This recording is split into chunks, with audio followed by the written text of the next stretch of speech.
Hello and welcome to Hope Tushant. I hope you're in best of your health and spirit. Most expected scheme for UPSC prelims 2023. आज मैं आपको scheme के सही पढ़ने का तरीका भी समझाऊंगा। आपको कुछ भी मगअप नहीं करना पड़ेगा। अगर आप सिंपल अंडरस्टैंडिंग ले लेंगे तो आपको स्कीम में कोई भी प्रॉब्लम नहीं होने वाली है। आप लॉजिक समझिए, स्कीम में आपको कभी भी दिक्कत नहीं आएगी। And UPSC will not ask beyond this. 99.9% UPSC यहीं से पूछेगा क्योंकि लॉजिक है। मिनिमम इनपुट में मैक्सिमम आउटपुट आपको कैसे मिल सके ये इंश्योर करने की मैं कोशिश कर रहा हूं। आई होप कि आपको वीडियो में मजा आएगा। एक्चुअली ये स्कीम्स होती क्या है, सोसाइटी में बहुत प्रॉब्लम है, बहुत तरीके की प्रॉब्लम है। किसी प्रॉब्लम का अगर आपको सोल्यूशन देना है, लॉजिक समझिए, किसी प्रॉब्लम का सोल्यूशन देना तो एक सोल्यूशन है कि उसके ऊपर लॉ बना दो, कानून बना दो। जैसे कि आईपीसी है हमारे पास, सीआरपीसी है, पॉक्सो एक्ट है, तो आप कानून बना सकते हैं। या उसी प्रॉब्लम को सॉल्व करने के लिए आप स्कीम भी बना सकते हैं। स्कीम से आप चीजें खत्म कर सकते हैं। अगर विमेन को चूल्हे में बैठकर रोटियां पकानी पड़ रही है जिसकी वजह से एयर पोल्यूशन भी हो रहा है, उसके फेफड़े भी खराब हो रहे हैं, हेल्थ पर एक्सपेंडिचर भी बढ़ रहा है, आप उज्ज्वला स्कीम्स भी ला सकते हैं।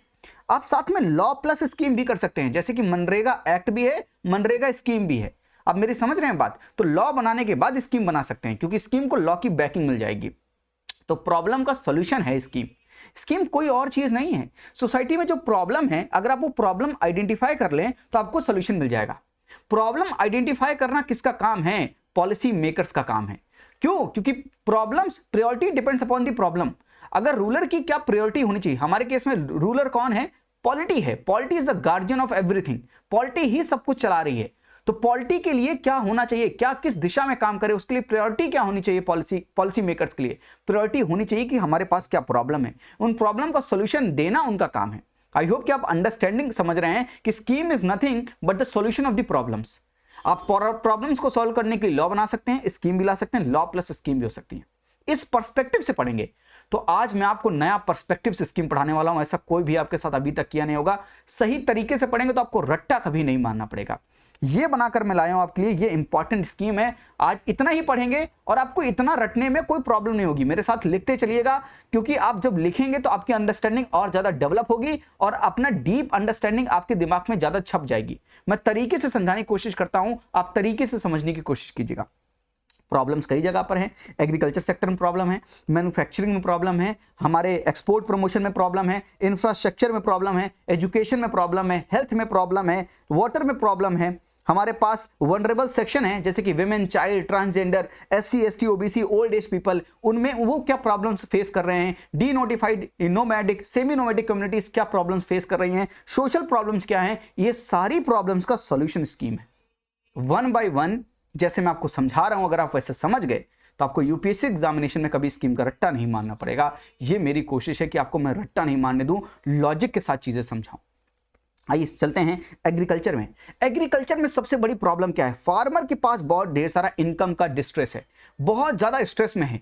इनकम की प्रॉब्लम को सॉल्व करने के लिए क्या लाया गवर्नमेंट ने? पीएम किसान, 6,000 रुपए देंगे। और आपको मिनिस्ट्री याद करनी है क्योंकि दो ही चीज पूछता है कि ये स्कीम की मिनिस्ट्री कौन है, दूसरा वो पूछता है कि स्कीम का ऑब्जेक्टिव, ब्रॉड ऑब्जेक्टिव कौन है, तीसरी चीज पूछता है कि कौन बेनिफिशियरी है। तो स्कीम के लिए, स्कीम किसके लिए बनाई गई है, स्कीम किस मिनिस्ट्री के अंदर है, स्कीम करती क्या है, बस ये तीन चीजें पूछेगा स्कीम में, और कुछ पूछेगा ही नहीं आपसे। फंडिंग रेशियो बिल्कुल नहीं पूछेगा, कभी नहीं पूछेगा कि फंडिंग रेशियो कितना है, 90:10 है कि 50:50 है कि 60:40 है कि 75:25 है। ये रेशियो कभी नहीं पूछेगा, फर्जी में मत याद कीजिएगा। क्या पूछेगा आपसे? स्कीम किस मिनिस्ट्री के अंदर है, स्कीम करती क्या है, स्कीम किसके लिए है, बस ये तीन चीजें, और कुछ नहीं। फर्जी मत याद करना, फर्जी अपनी मेमोरी को फुल मत करना। तो एग्रीकल्चर में प्रॉब्लम है कि फार्मर के पास पैसा नहीं है। पैसा नहीं है तो पीएम किसान के थ्रू डीबीटी करेंगे, डायरेक्ट बेनिफिट ट्रांसफर करेंगे, 6,000 रुपए देंगे। किसके अंदर आएगा? अरे एग्रीकल्चर की बात है तो मिनिस्ट्री ऑफ एग्रीकल्चर होगा। हमें हर मिनिस्ट्री याद नहीं करनी है, पहली बात। दूसरी बात, जहां पर कॉमन सेंस से लगी कि मिनिस्ट्री यही होगी, अगर वो नहीं निकली तब उस मिनिस्ट्री को याद कीजिए क्योंकि वो क्या है, एक तरह से यूनिकनेस है उसमें। वो मिनिस्ट्री होनी चाहिए आपको लग रहा था, लेकिन वो मिनिस्ट्री नहीं निकली तो आप उनको याद कीजिए। जो ऑब्वियस हो वो मिनिस्ट्री याद मत करिएगा, तो आपका बर्डन और कम हो जाएगा। तो 90% मिनिस्ट्री आपको याद नहीं करनी पड़ेगी, जहां पर कुछ चेंज होगा वही मिनिस्ट्री आपको याद करनी पड़ेगी, यानी 10% मिनिस्ट्री आपको याद करनी पड़ेगी। वो याद करना आसान है। देखिए पढ़ते सब लोग हैं, पढ़ने का तरीका समझ लें। The way you are studying is much more important than how you are studying, rather studying. पढ़ने से अच्छा है कि किस तरह से पढ़ें, इस पर ध्यान देंगे तो आपको समझ में आएगा कि पढ़ना क्या चाहिए। फार्मर के पास इनकम का डिस्ट्रेस है, इसलिए पीएम किसान योजना। हमारा एग्रीकल्चर अभी भी मॉनसून डिपेंडेंट है और ग्राउंड वाटर का बड़ा एक्सप्लॉइटेशन हो रहा, over exploitation of ground water, irrigation कर करके। ये इन्वायरमेंट से भी रिलेट हो रहा है और एग्रीकल्चर से भी रिलेटेड है। तो इस प्रॉब्लम को सॉल्व करने के लिए कि मॉनसून डिपेंडेंट एग्रीकल्चर है तो उन मॉनसून पर डिपेंडेंस कम किया जाए और साथ में ग्राउंड वाटर का एक्सप्लॉइटेशन ज्यादा हो रहा है, उस एक्सप्लॉइटेशन को रोका जाए ताकि इरिगेशन की एफिशिएंसी को बेहतर किया जाए, तो प्रधानमंत्री कृषि सिंचाई योजना, हर खेत को पानी, सभी खेत को इरिगेशन पानी देंगे ताकि मॉनसून पर डिपेंडेंस कम हो जाए। पर ड्रॉप मोर क्रॉप यानी वाटर यूज एफिशिएंसी बढ़ाएंगे, वाटर सेट डेवलपमेंट ताकि वाटर को एक्यूमुलेट कर सकें। प्रधानमंत्री कृषि सिंचाई योजना, मिनिस्ट्री ऑफ एग्रीकल्चर। याद करने की जरूरत ही नहीं पड़ेगी, लॉजिक याद होगा तो वहां पर सब कुछ याद आ जाएगा। नेक्स्ट, इरेटिक क्लाइमेट है और कोई इंश्योरेंस नहीं है फार्मर के पास। अब फार्मर ने कोई क्रॉप लगा दी, अब एक तरह से फ्लड आ गया, उसकी वजह से क्या हुआ, उसकी वजह से उसकी पूरी फसल बर्बाद हो गई, तो इंश्योरेंस तो होना चाहिए ना। प्रधानमंत्री फसल बीमा योजना, बीमा मतलब इंश्योरेंस करवाना, मिनिस्ट्री ऑफ एग्रीकल्चर के अंदर। समझ रहे हो मेरी बात, मैं जो समझाना चाह रहा हूं अगर समझ गए तो आज के बाद कभी स्कीम का रट्टा नहीं मारोगे तुम। Next, farmer working capital, farmer के पास वर्किंग कैपिटल नहीं है, बैंक से लोन लेने जाता है, बैंक लोन नहीं देता है, तो किसान credit card scheme under the ministry of finance. क्यों लिखा है यहां पर, ये याद करना क्यों जरूरत है, क्योंकि अगर आपको किसान लगेगा तो मिनिस्ट्री ऑफ एग्रीकल्चर लग सकता है, लेकिन क्रेडिट कार्ड है तो आपको याद रखना पड़ेगा कि मिनिस्ट्री ऑफ फाइनेंस है। Yes, these are agriculture. Agriculture में एक प्रॉब्लम है लैंड इशू का। ये लैंड किसका है, लैंड के ऊपर डिस्प्यूट चलता रहता है, फार्मर कहता है ये मेरी लैंड है, दूसरा फार्मर कहता है ये मेरी लैंड है।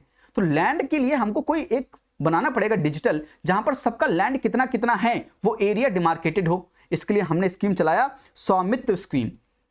स्वामित्व स्कीम में क्या करेंगे, मिनिस्ट्री ऑफ पंचायती राज के अंदर हम लैंड का सर्वे कराएंगे यूजिंग ड्रोन्स। तो किसका कितना लैंड है वो लैंड डिमार्केट करेंगे, उसका डिजिटल डेटा हम सेव करेंगे। तो लैंड इश्यू को टैकल करने के लिए, क्यों, एग्रीकल्चर में सबसे इंपॉर्टेंट इनपुट क्या है, लैंड।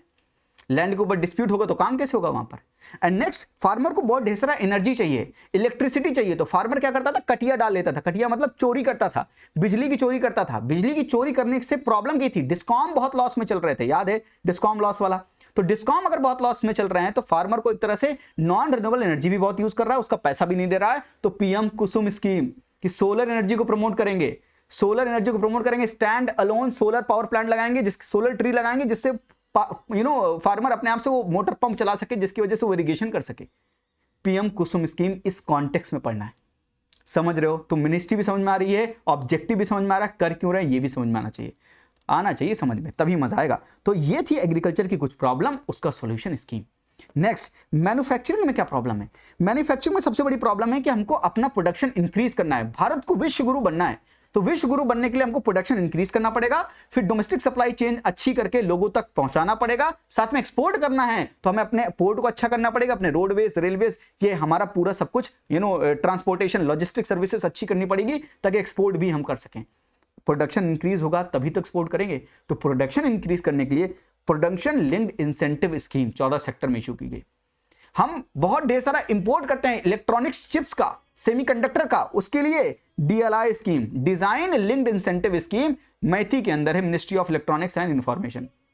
यहां पर चिप डिजाइन की बात होगी, मतलब समझिए। तो PLI scheme and DLI scheme production को इंक्रीज करने के लिए, गवर्नमेंट बोलेगी कि तुम ज्यादा प्रोडक्शन करोगे तो गवर्नमेंट तुमको इंसेंटिव देगी और ज्यादा प्रोडक्शन करने के लिए।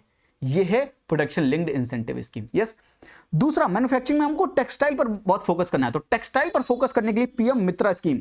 पीएम मित्रा, हम पार्क बनाएंगे जहां पर वीविंग, जितना भी उस पूरा प्रोडक्शन प्रोसेस में इन्वॉल्व होता है, तो वीविंग करते हैं, याद है, farm to fibre, fibre to फिर फैक्ट्री ले जाएंगे, फैक्ट्री को फैशन में ले जाएंगे, फैशन से फिर फॉरेन ले जाएंगे, मतलब एक्सपोर्ट करेंगे, 5F। तो पीएम मित्रा पार्क्स बनाएंगे। पार्क बनाएंगे तो ऐसा होता ना कि कर्नाटका में कॉटन प्रोड्यूस हो रहा है, यूपी ले जाकर उसकी वीविंग कर रहे हो, उसके बाद उसका शर्ट बनाना है तो आप फिर से कहीं तमिलनाडु ले जा रहे हो, तो बहुत ढेर सारा ट्रांसपोर्टेशन में खर्चा हो रहा है। तो आप ऐसा करो ना, एक पार्क बनाओ जहां पर ही सारी सुविधाएं अवेलेबल हो, जितना आपको ट्रांसपोर्टेशन का खर्चा बच जाए, तो PM Mitra. And national technical textile mission, technical textile नाम का होता है, वहां पर हमको एज प्राप्त करनी है क्योंकि हमें यहां पर भी अपनी एक्सपर्टीज लानी है। तो national technical textile mission, textile में आगे बढ़ना है, वियतनाम, बांग्लादेश जैसे प्लेयर्स को पीछे करना है। यस, तो ये स्कीम हो गई मैन्युफैक्चरिंग में प्रोडक्शन इंक्रीज करने के लिए, टेक्सटाइल में। एमएसएमई में क्या प्रॉब्लम है, एमएसएमई में सबसे बड़ी प्रॉब्लम है वर्किंग कैपिटल की। बैंक उनको लोन दे दे, क्रेडिट की अवेलेबिलिटी हो जाए तो उनकी प्रॉब्लम खत्म हो जाए। उनको वर्किंग कैपिटल चाहिए, पैसा चाहिए, तो उसके लिए क्योंकि बहुत छोटे हैं, माइक्रो मीडियम स्मॉल एंटरप्राइजेस है, तो उनको वर्किंग कैपिटल की प्रॉब्लम है। तो वर्किंग कैपिटल की प्रॉब्लम को सॉल्व करने के लिए scheme I ramp scheme, raising and accelerating MSME performance. क्या क्रेडिट मिलेगा, मार्केट का एक्सेस मिलेगा और बेटर गवर्नेंस मिलेगा। तो ramp scheme is raising and accelerating MSME performance. MSME की परफॉर्मेंस को बेहतर करने के लिए क्रेडिट दिया जाएगा, मार्केट का एक्सेस दिया जाएगा, बेटर गवर्नेंस किया जाएगा। यह है रैंप स्कीम। दूसरा प्रॉब्लम जो वर्किंग कैपिटल का प्रॉब्लम था उसको सॉल्व करने के लिए दूसरी स्कीम है प्रधानमंत्री एम्प्लॉयमेंट जनरेशन प्रोग्राम। यहां पर क्या करेंगे, क्रेडिट लिंक्ड सब्सिडी स्कीम देंगे ताकि सेल्फ एम्प्लॉयमेंट को गवर्नमेंट प्रमोट कर सके। यस, समझ आ रही है? आई होप कि आपको ये समझ आ रहा है, जो मैंने आपके लिए मेहनत की है ये आपके पल्ले पड़ रही, दिमाग में घुस रही है। यस, नेक्स्ट, एमएसएमई में दूसरा एक प्रॉब्लम है कि हमको जो हमारी ट्रेडिशनल इंडस्ट्रीज थी वो डीजेनरेट हो गई हैं, खराब हो गई हैं, वो कॉम्पिटिटिव नहीं है, वो लड़ नहीं पा रही हैं आजकल की जो इंडस्ट्रीज है उनसे। उसके लिए गवर्नमेंट स्कीम लाई जिसका नाम है स्फूर्ति scheme, scheme for fund for regeneration of traditional industries. Traditional industries को फिर से रीजनरेट करेंगे, उसके लिए फंड देंगे ताकि उनकी कॉम्पिटिटिवनेस अच्छी हो, ताकि उनकी इनकम बढ़ सके, ताकि वो कंपीट कर सके। यस, ये है स्फूर्ति स्कीम। नेक्स्ट, एमएसएमई में एक वेस्टेज की प्रॉब्लम है, तो वेस्टेज की प्रॉब्लम को सॉल्व करने के लिए जीरो डिफेक्ट जीरो इफेक्ट, यहां पर क्या करेंगे, जैसे एमएसएमई ने कोई प्रोडक्ट बनाया, अगर वो प्रोडक्ट डिफेक्टेड निकल गया तो उसको फेंक दिया जाता है, फिर उसका यूज नहीं होता है। तो गवर्नमेंट कहेगी कि ऐसा ना हो कि ऐसा चीज होने लगे, कहीं एक्सपोर्ट किया उन्होंने ये लौटा दिया, ऐसा ना हो। तो गवर्नमेंट क्या बोल रही है कि हम इसको सर्टिफाई भी करेंगे। सर्टिफिकेशन स्कीम है जीरो डिफेक्ट, यानी इस प्रोडक्ट में जीरो डिफेक्ट है, इसका कोई साइड इफेक्ट नहीं है। तो zero defect zero effect certification scheme, ये है एमएसएमई की next scheme. Yes, and last scheme, market में, अगर मार्केट में गवर्नमेंट को एमएसएमई को प्रमोट करना है तो गवर्नमेंट को अगर कोई सामान बाय करना होगा तो गवर्नमेंट ने एक प्लेस बनाया है, गवर्नमेंट ई मार्केट प्लेस। मुझको कोई सामान बाय करना है लेट से, तो सरोजनी नगर, कोई मार्केट जो भी आपकी खान मार्केट, ये मार्केट वो मार्केट, ये मार्केट प्लेस है जहां पर आप जाते हैं सामान खरीद के आ जाते हैं। तो गवर्नमेंट कहां सामान खरीदने जाए तो गवर्नमेंट ने एक पोर्टल बनाया है गवर्नमेंट ई मार्केट प्लेस। ये मिनिस्ट्री ऑफ कॉमर्स के अंदर है। गवर्नमेंट यहां पर जितना भी सामान खरीदेगी कम से कम 25% प्रोक्योरमेंट एमएसएमई से करेगी ताकि एमएसएमई का सामान बिकने लगे, क्योंकि उनको खरीदार भी तो चाहिए, एमएसएमई को मार्केट भी तो चाहिए। तो एमएसएमई और भी इंडस्ट्रीज, प्राइवेट प्लेयर्स यहां पर आके अपना सामान बेच सकते हैं, खरीदने वाला गवर्नमेंट होगा।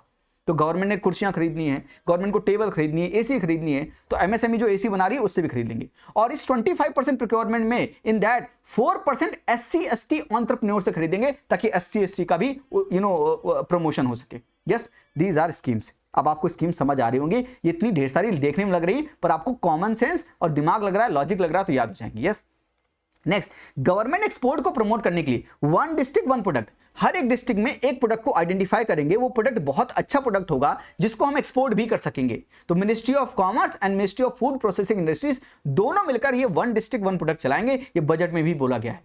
तो एक्सपोर्ट प्रमोशन में हेल्प होगा, हर एक डिस्ट्रिक्ट से एक प्रोडक्ट चुनेंगे ताकि बाहर जाकर इंडिया की ब्रांडिंग करें और इंडिया को ग्लोबल लेवल पर लेकर आए, इंडिया को विश्व गुरु बनाएं। यस, इंफ्रास्ट्रक्चर में प्रॉब्लम है, अगर हमने सामान बना भी लिया, मैन्युफैक्चरिंग बना भी ली, तो उसको लेके पोर्ट तक जाना है तो रोडवेज अच्छी होनी चाहिए, रेलवेज अच्छी होना चाहिए, शिपिंग हमारा अच्छा होना चाहिए था, पोर्ट अच्छे होने चाहिए थे, तो हमको इंफ्रास्ट्रक्चर क्रिएट करना पड़ेगा। इंफ्रास्ट्रक्चर में सबसे बड़ी प्रॉब्लम थी कोऑर्डिनेशन की। आज हमने रोड बनवाई, कल किसी को तार डालने थे, कौन से वाले, इंटरनेट वाले, उसने रोड आके पूरी उखाड़ दी। याद है कानपुर की बात बताएं तो पहले कहा जाता था कि गड्ढे में कानपुर है, कानपुर में गड्ढे हैं ये हालत थी वहां पर। तो रोड बनाता है national highway authority of India, फिर वो पाइप डालने वाले आ जाते हैं, फिर कुछ और करने वाले आते हैं, तो फिर वो रोड उखाड़ देते हैं। क्योंकि मिनिस्ट्रीज के बीच में कोऑर्डिनेशन नहीं है तो कोऑर्डिनेटेड होकर काम नहीं कर रहे हैं। अगर रोड बनने से पहले वहां पर कुछ काम करना था तो पहले मिनिस्ट्री वाले जिनको काम करना था वो सारा काम कर जाते, फिर रोड ऊपर बना देते। ये कोऑर्डिनेशन की जरूरत थी, इसलिए पीएम गति शक्ति लाया गया इस कोऑर्डिनेशन की प्रॉब्लम को सॉल्व करने के लिए। मैं प्रॉब्लम बता रहा हूं, सॉल्यूशन बता रहा हूं। यस, नॉर्थ ईस्ट में इंफ्रास्ट्रक्चर बेहतर नहीं है तो नॉर्थ ईस्ट के लिए पीएम डिवाइन स्कीम, प्रधानमंत्री development initiative for north east region, इसके लिए पीएम डिवाइन, ताकि नॉर्थ ईस्ट में भी इंफ्रास्ट्रक्चर बेहतर करेंगे। एंड सबसे बड़ी प्रॉब्लम है इंफ्रास्ट्रक्चर क्रिएशन में फाइनेंसिंग की, पैसा नहीं है। उस कॉन्टेक्स्ट में नेशनल मॉनिटाइजेशन पाइपलाइन, इससे मॉनिटाइज करेंगे, असेट का मॉनिटाइजेशन करके पैसा लाएंगे। Developmental finance institution, national bank for financing infrastructure and development, ये डेवलपमेंट फाइनेंशियल इंस्टीट्यूशन बनाकर ये इंफ्रास्ट्रक्चर को फाइनेंस करेंगी लॉन्ग टर्म के लिए। बैंक भी इंफ्रास्ट्रक्चर को फाइनेंस कर सके तो बैंक का नॉन परफॉर्मिंग असेट कम हो रहा है, बैंक कैपिटल एडुकेशन रेशियो बेहतर हो रहा है तो बैंक की हेल्थ अच्छी होगी तो इंफ्रास्ट्रक्चर को फाइनेंसिंग मिल सकेगी। और एनबीएफसी जो इंफ्रास्ट्रक्चर वाली हैं उनको प्रमोट किया जा रहा है ताकि वो इंफ्रास्ट्रक्चर की फाइनेंसिंग और अच्छे से कर सकें।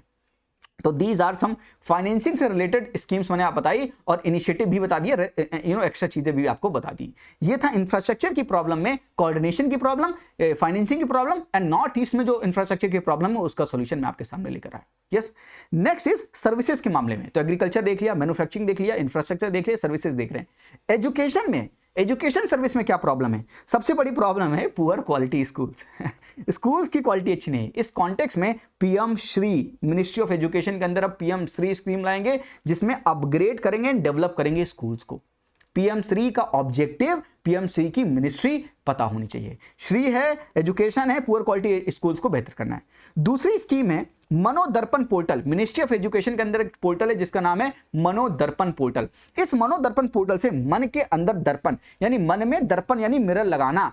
मिरर लगाओगे तो क्या मतलब है? साइकोलॉजिकल सपोर्ट, स्टूडेंट को साइकोलॉजिकल सपोर्ट, टीचर को, फैमिलीज को साइकोलॉजिकल सपोर्ट दिया जाएगा। आत्महत्या बहुत बढ़ रही है, सुसाइड रेट बहुत बढ़ रहे हैं, उसके कॉन्टेक्स्ट में साइकोलॉजिकल सपोर्ट देना बहुत जरूरी है। तो Manodarpan portal under the ministry of education. Yes, याद हो जाएंगी, एक बार देखोगे, एक बार लिखोगे, अपने आप याद हो जाएंगी, कभी जीवन में नहीं भूलेंगी। इस तरह से आपको कभी कोई स्कीम पढ़ाएगा ही नहीं, ये मेरी भी गारंटी। हेल्थ में सबसे इंपॉर्टेंट है कि हमको एक डिजिटल डेटा चाहिए। मैंने आज एक्सरे करवा लिया अपना और मेरी ये हालत है, फिर मैं अगर दूसरे हॉस्पिटल जाता हूँ, एक हॉस्पिटल में एक्सरे करवा लिया, वहाँ के डॉक्टर से समझ नहीं आया, वो पूरी तरह से ट्रीटमेंट अच्छा नहीं हुआ, मुझे लगा कोई अच्छे डॉक्टर के पास जाना चाहिए, मैं दूसरे हॉस्पिटल गया, वो दूसरी बार मेरा एक्सरे करवा रहा, अरे मेरा एक्सरे तो हो चुका है ना। तो कम से कम एक डिपॉजिटरी बन जाए जहाँ पर एक मेरा नाम हो, जैसे आपकी इंफॉर्मेशन एक जगह पर पूरी सेव रहती है, जैसे फेसबुक में आपका एक नाम है, आपका डेट ऑफ बर्थ क्या है, आपने कितनी पोस्ट डाली, एक जगह पर सेव है, कोई कभी भी एक्सेस कर सकता है। तो ऐसे एक डिजिटल पोर्टल बनाना चाहते हैं जहां पर आपकी पूरी इंफॉर्मेशन हो, जहां पर डॉक्टर्स की पूरी इंफॉर्मेशन हो, जहां पर सर्विसेज क्या ऑफर की जा रही है उनकी पूरी इंफॉर्मेशन हो, आपकी पूरी इंफॉर्मेशन हो, ताकि वो डॉक्टर क्या करे, दूसरे हॉस्पिटल में जाना है तो आपका कोड डाले और आपकी पूरी इंफॉर्मेशन सामने आ जाए कि आपने एक्सरे इस डेट को करवाया था, उसकी रिपोर्ट्स ये है, तो डॉक्टर आगे का स्टेप ले सके। इसके लिए Ayushman Bharat digital mission national health authority इसको मॉनिटर करती है under the ministry of health and family welfare. Yes, next quality medicine देना है, मेडिसिन क्वालिटी वाली देना है एट अफोर्डेबल प्राइस। इसके लिए पीएम जन औषधि केंद्र या योजना, पीएम जन औषधि योजना, उसके अंदर केंद्र बनाए जाएंगे, वो जाकर मेडिसिन अफोर्डेबल रेट पर देंगी। और हमको लगेगा कि मेडिसिन से रिलेटेड है तो ministry of family and health welfare होना चाहिए, हेल्थ एंड फैमिली वेलफेयर होना चाहिए, लेकिन ये ministry of chemical and fertilizers है। औषधि है ना, मेडिसिन बनाना है ना, तो केमिकल्स होंगे ना उसमें, तो केमिकल एंड फर्टिलाइजर्स। इसलिए ऐसी मिनिस्ट्री को याद कीजिए जहां पर आप कंफ्यूज हो सकते हैं, फिर आपको बहुत ढेर सारा याद नहीं करना पड़ेगा। तो ministry of chemical and fertilizers. Next women health और एनवायरमेंटल कंसर्न। याद है घर में बैठकर वो फूक रही हैं रोटी बनाने के लिए, वो धुंधली लेकर, तो कंडा जलाते हैं, जिसे आप गोबर का उपले बोलते हैं, जो भी आप बोलते हैं, उसके जलाने से उनके फेफड़ों में बहुत ढेर सारा कार्बन डाइऑक्साइड बढ़ जाता है, कार्बन मोनोऑक्साइड बढ़ जाता है, जिसकी वजह से हेल्थ इश्यूज होते हैं, साथ में एनवायरमेंट में भी पोल्यूशन हो रहा है। इसको कम करने के लिए पीएम उज्ज्वला योजना, एलपीजी सिलेंडर दिया जाएगा। महिलाओं को 8 करोड़ महिलाएं थी, अब तो उसको बढ़ा भी दिया गया था, वो महिलाओं को सिलेंडर दिया जाएगा ताकि वो घर में सिलेंडर से खाना बनाए। यस, ये ministry of petroleum and natural gas के अंदर ये स्कीम आएगी। I hope you are understanding this thing. Next problem is water. Water की बड़ी प्रॉब्लम है, तो मिनिस्ट्री ऑफ जल शक्ति के अंदर एक मिशन है, मिशन सुजलम। सुजलम में क्या करेंगे, गांव में जो वेस्ट वाटर का ट्रीटमेंट किया जाएगा, वेस्ट वाटर मैनेजमेंट किया जाएगा विलेज लेवल पर, ग्रे वाटर मैनेजमेंट भी किया जाएगा, साथ में टैप वाटर कनेक्शन हर घर तक, हर गांव तक पहुंच सके, टैप वाटर पहुंच सके। इसके लिए मिनिस्ट्री ऑफ जल शक्ति ने जल जीवन मिशन भी चालू किया है, रूरल अर्बन टैप वाटर को पहुंचाने के लिए 2024 तक। आई होप ये आप समझ रहे हैं, ये हमने ऐसा क्यों लगा कर लाया। तो आप वाटर वाला समझ गए, हेल्थ समझ गए, एजुकेशन सर्विसेज समझ गए, यहां पर आपने एक्सपोर्ट प्रमोशन, इंफ्रास्ट्रक्चर, मैन्युफैक्चरिंग समझ लिया, साथ में आपने एग्रीकल्चर की प्रॉब्लम और उनका सोल्यूशन समझ लिया यहां तक, बहुत अच्छी बात है। एक बड़ी सोशल प्रॉब्लम है मैनुअल स्कैवेंजिंग की। मैनुअल स्कैवेंजिंग करते हैं, अंदर जाकर वो घुसकर पूरा मैनुअली वो चीज निकालते हैं, जिसकी वजह से बहुत ढेर सारी ऐसी टॉक्सिक गैसेस होती हैं जिसकी वजह से उनकी डेथ हो जाती है। एंड 97% ये काम एससी वाले करते हैं। इसकी वजह से उनका भी प्रमोशन नहीं हो पा रहा, उनको भी हम सोशल लेडर में ऊपर नहीं ले जा पा रहे, उनको भी लोग अभी भी मैनुअल स्कैवेंजर या हीन भावना से देखते हैं। इसके लिए गवर्नमेंट ने इनिशिएटिव लिया है Namaste scheme. National action for mechanised sanitation ecosystem, ये जो सैनिटेशन हमको करना है, मैनुअल स्कैवेंजिंग करनी है, इसको मैकेनाइज करेंगे, मैकेनिकल टूल्स को यूज करके करेंगे और इससे सोशल जस्टिस मिलेगा। That's why ministry of social justice empowerment plus ministry of home and urban affairs, तो महुआ मिलकर and ministry of social justice empowerment का ये दोनों काम करेगी, नमस्ते स्कीम चलाएगी ताकि मैनुअल स्कैवेंजिंग को रोका जा सके। इस कॉन्टेक्स्ट में इंपॉर्टेंट है। Yes, next is vulnerable section. कौन कौन सेक्शन वनरेबल है, उस वनरेबल सेक्शन को देखते हैं। तो विमेन, चिल्ड्रन, ट्रांसजेंडर के लिए देखते हैं। पहली प्रॉब्लम है प्रॉब्लम ऑफ बेगिंग। ट्रांसजेंडर लोग सड़क पर आपको मिल जाएंगे ट्रैफिक लाइट पे भीख मांगते हुए, छोटे छोटे बच्चे आपको मिल जाएंगे, उनके साथ उनकी माएँ भी मिल जाएंगी, एक हाथ में बच्चा लिए रहती हैं, साथ में पैसा मांगती रहती हैं। तो ये प्रॉब्लम ऑफ बेगिंग को कम करना है, तो उसके लिए गवर्नमेंट ने चलाया स्माइल स्कीम। स्माइल कीजिए, हंसिए। Support for marginalised individual for livelihood and enterprises, तो इनको सपोर्ट दिया जाएगा और ये ministry of social justice and empowerment के ऊपर है, क्योंकि सोशल जस्टिस मिल रहा है, यहाँ पर एम्पावरमेंट किया जा रहा है। यस, नेक्स्ट इज औरतों के लिए प्रधानमंत्री सुरक्षित मातृत्व अभियान, जननी सुरक्षा योजना, ये प्रेगनेंसी रिलेटेड है, इसमें इतना पैसा दिया जाएगा, यानी ये सारी विमेन के प्रेगनेंसी रिलेटेड ये है, ताकि इंस्टीट्यूशनल डिलीवरी करवाई जा सके। इंस्टीट्यूशनल डिलीवरी करवाने पे महिलाओं को पैसा भी दिया जा सके। ये दोनों scheme ministry of health and family welfare के अंदर आती है। और एक उज्ज्वला स्कीम है। उज्ज्वला स्कीम, वो उज्ज्वला स्कीम जो है एलपीजी के लिए है। ये उज्ज्वला स्कीम जो कि ministry of women and child development के अंदर आती है, ये उज्ज्वला स्कीम है चाइल्ड ट्रैफिकिंग, विमेन ट्रैफिकिंग के केसेस को, जो उनके विक्टिम्स है उनको सपोर्ट देने के लिए। तो जिनका ट्रैफिकिंग किया जाता है, आर्टिकल अगर 23 आपको याद हो तो ह्यूमन ट्रैफिकिंग की बात करते हैं, फोर्स लेबर की बात करते हैं, बेगार की बात करते हैं। तो जो विमेन का ट्रैफिकिंग हो रही है, विमेन चिल्ड्रन की ट्रैफिकिंग हो रही है, उनके जो विक्टिम है उनको सपोर्ट दिया जाएगा through this scheme known as Ujjwala scheme under the women ministry of women and child development. तो ये विमेन से रिलेटेड कुछ स्कीम है, चाइल्ड से related. Women safety, security and empowerment, ये प्रॉब्लम है कि विमेन की सेफ्टी होनी चाहिए, सिक्योरिटी होनी चाहिए, उनका एम्पावरमेंट करना है। इसके लिए स्कीम है ministry of women and child development के अंदर मिशन शक्ति, जहां से विमेन की सेफ्टी पर ध्यान दिया जाएगा, सिक्योरिटी पर उनका एम्पावरमेंट किया जाएगा। साथ में चिल्ड्रन, जो हमारे बड़े वनरेबल चिल्ड्रन हैं, जैसे कि कोई मिसिंग चिल्ड्रन है, ऑर्फन है, अबंडेंट कर दिया गया चिल्ड्रन, उनके लिए एक स्कीम है जिसका नाम है mission Vatsalya under the ministry of women and child development. वात्सल्य मतलब आप समझ सकते हैं। यस, तो mission Vatsalya under the ministry of women and child development. These are related to women and children and transgender के लिए मैंने बताया आपको बेगिंग वाला, इसमें ट्रांसजेंडर भी होते हैं। तो मैं आपको बेनिफिशियरी भी बता रहा हूं, मिनिस्ट्री भी बता रहा हूं, आपको मैं प्रॉब्लम क्यों लॉन्च किया गया है, सॉल्यूशन क्या है, वो प्रॉब्लम का सॉल्यूशन भी बता रहा हूं। आई होप कि आपको समझ आ रहा, रट्टा नहीं मारना पड़ रहा अभी तक आपको। Next is SC ST OBC and old age के लिए, ओल्ड एज पीपल का वेलफेयर करने के लिए स्कीम है जिसका नाम है राष्ट्रीय Vayoshri Yojana under the ministry of social justice and empowerment. यहां पर हम ओल्ड एज लोगों की वेलफेयर करेंगे। देखिए, ये women, children, transgender, SC ST OBC and denotified nomadic and semi nomadic communities, इन तीनों के लिए एक स्कीम है जिसका नाम है, इन तीनों को स्किल करना है, क्योंकि इन तीनों के पास स्किल नहीं, तभी ये वनरेबल सेक्शन है। जिसके पास स्किल है वो पैसा कमा लेगा, जिसके पास पैसा कमा लेगा उसके पास इकोनॉमी आ जाएगी, जिसके पास इकोनॉमी आ जाएगा उसका एम्पावरमेंट हो जाएगा। जो घर में पैसा कमाने लगता है फिर उससे सब लोग आराम से बात करते हैं, अकड़ के बात नहीं करते हैं। जब तक आप कुछ कमा नहीं रहे तब तक ही आपको लोग धौंस दिखाते हैं। क्यों? Because economy is equal to empowerment. जिसके पास इकोनॉमी है, पैसा है, उससे लोग बोलते हैं यार और बता तू कैसा है। तो प्रॉब्लम ऑफ स्किलिंग, ये वनरेबल सेक्शन के ऊपर स्किलिंग की प्रॉब्लम है। इनको स्किल अगर दे दिया जाए तो काम हो जाएगा। इसलिए PM Daksh Yojana under the ministry of social justice and empowerment, ताकि इन सबकी स्किलिंग की जा सके। I hope you are getting my point. एक स्कीम है denotified nomadic and semi nomadic communities के लिए एक स्किलिंग, इनकी स्किलिंग के लिए और एम्पावरमेंट के लिए एक अलग से स्कीम है, जिस स्कीम का नाम है सीड। सीड का फुल फॉर्म है scheme for economic empowerment of D notified nomadic and semi nomadic communities. और ये सीड क्या करेगी? फ्री कोचिंग दे देगी कॉम्पिटिटिव एग्जामिनेशन के लिए, UPSC के लिए फ्री कोचिंग मिलेगी इनको, फाइनेंशियल असिस्टेंस मिलेगा, पैसे भी मिलेंगे और हेल्थ का इंश्योरेंस भी मिलेगा। ये सीड स्कीम के थ्रू हम इनको टारगेट करना चाहते हैं। तो बेनिफिशियरी ये हैं, ये रहा प्रोग्राम, और मिनिस्ट्री आप सर्च करके मुझे बताएंगे कि किस मिनिस्ट्री के अंदर है सीड वाली स्कीम। यस, बताएंगे ना कमेंट बॉक्स में, आपके लिए मेहनत की, आप इतनी मेहनत मेरे लिए करेंगे ना? यस, पक्का बताइए। तो these are scheme for vulnerable section. ये रही आपकी पूरी स्कीम।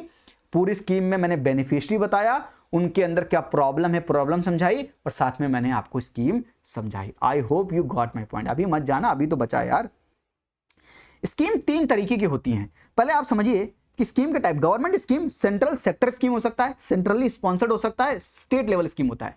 ये फंडिंग के बेसिस पर है। सेंट्रल सेक्टर का मतलब है कि पूरी तरह से गवर्नमेंट फंड कर रही है, यूनियन गवर्नमेंट फंड कर रही है।